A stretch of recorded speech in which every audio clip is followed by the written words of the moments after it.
smaller, the pressure went up too. So it's not as strong of a storm. Never in its forecast from the Hurricane Center will it be a major hurricane. Still a 90-mile-per-hour storm. The biggest threat to people right now, it would be in the water here trying to surf or whatever, swim. Huge swells off the East Coast, making huge rip currents. Those rip currents will just take you right out into the ocean, hundreds of yards. That's how big those waves will be. These will be West Coast waves along the East Coast. That also could cause more beach erosion. But there we go, not going out more than 5 days. This is still Wednesday of next week. Still, we'll see if it goes to the right. Does it go to the straight, which is still possible, or does it make that loop that the European model wants it to?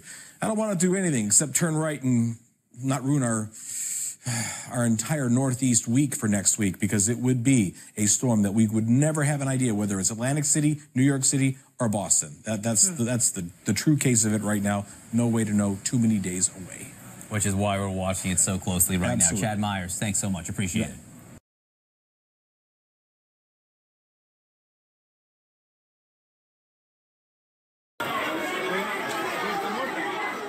This is just one glimpse of the living hell that Hurricane Irma.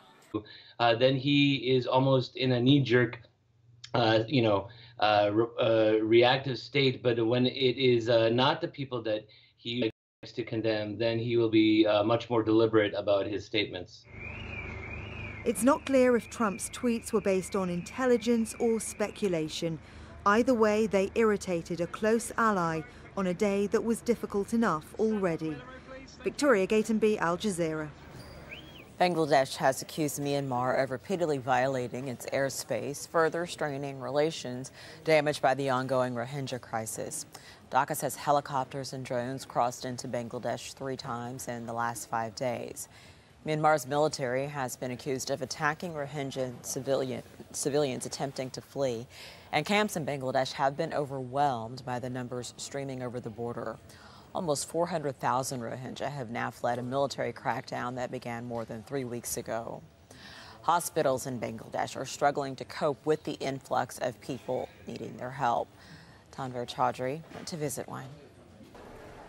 I'm in Cox's Bazar Government District Hospital. Every day, dozens of Rohingya refugees are admitted here with various ailments, including bullet injury, mine explosion injuries. This hospital has only 200 beds, and it cannot cope with the influx of refugee patients coming here. It is overflowed. You can see patients are on the floor. They have made temporary arrangement.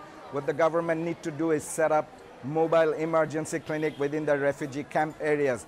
Unless they do that, the local hospitals just are not capable of coping with the new refugees. Over 400,000 refugees have crossed over so far within the last 3 weeks, and more are coming. There's 200,000 children among them who need lots of medical care. At least 200 infants were admitted within the local hospital system. They are getting some sort of treatment, but not adequate enough. The international donor agency also need to gear up to set up mobile clinics. Otherwise, the local hospital just won't be able to cope with number of Rohingya patients admitted in these hospitals. Thousands of people have gathered in Indonesia to protest the persecution of Myanmar's Rohingya Muslims.